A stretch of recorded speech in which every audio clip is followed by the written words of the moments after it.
All right, sorry about that. I put it into part two. I gotta be a little quieter because I'm home now and Finian's asleep. So I'd like to keep it that way for a little bit longer. So we'll go through the 3.0 analysis application for each of these. So here's the question. The goal here for this research is to examine whether sleep deprivation negatively impacts cognitive performance.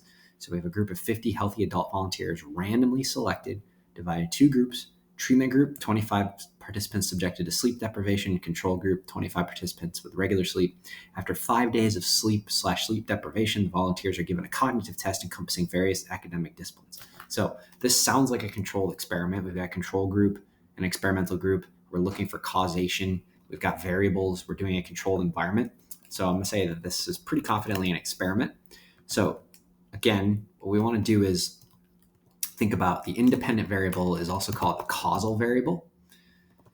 So causal, and the dependent is sometimes called the effect variable. So basically we're looking at what are we trying to determine is the cause of something and what is the effect of something. Well, the overarching thing that we're measuring is going to be the effect variable. So the effect variable is we're looking to see whether sleep deprivation negatively impacts or the effect is negative on cognitive performance. So our dependent is going to be cognitive performance or cognitive tests. And then our independent or our causal, well, what's causing the difference? Well, we're seeing if sleep deprivation is the difference. So that's going to be sleep. The other thing I like to do if you have trouble identifying these is think about what we need to operationally define, because usually there's going to be like two things that you need to have an operational definition of, and one of them is going to be the independent and one's going to be the dependent. So anyway, something to think about. One value positive, one limitation. Well, let's see. One value is we have a controlled environment for the experiment to determine causation. We also could do, let's see, random assignment was shown. So that's good. That's helpful. Limitations. We don't know much about whether this is a blind study. So we don't know if the observers know who was sleep deprived and who wasn't. Obviously, the participants know if they were sleep deprived or not.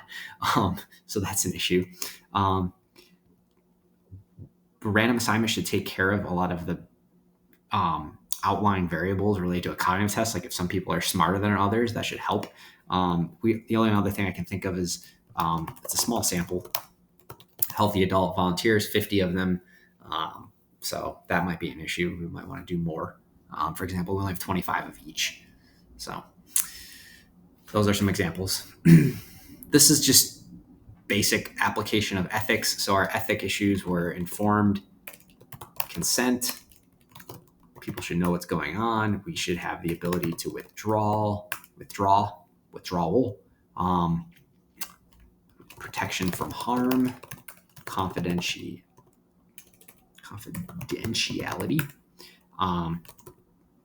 deception or lack of deception we should have, and we should have debriefing. So those should be all our things that we, 1, 2, 3, 4, 5. Yep, that's 6. Okay. Corporate psychologist wants to study workplace stress and productivity. She convinces a company's HR department to let her access employee performance reviews, sick day usage, and personal information, including family situations, without telling employees. Okay.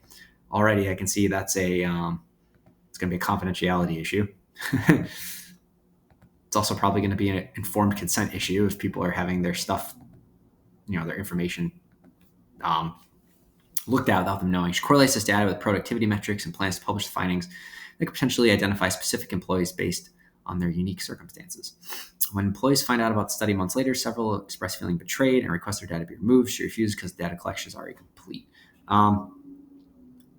So again, neither of these are happening at all. I don't know if you could say they've been violated because they're just literally not part of the situation. But I mean, it is obviously deceiving to go behind someone's back and take their information. Also, there was no debriefing. Again, the withdrawal issue is kind of a thing because they never knew they were part of anything, so it's hard to withdraw.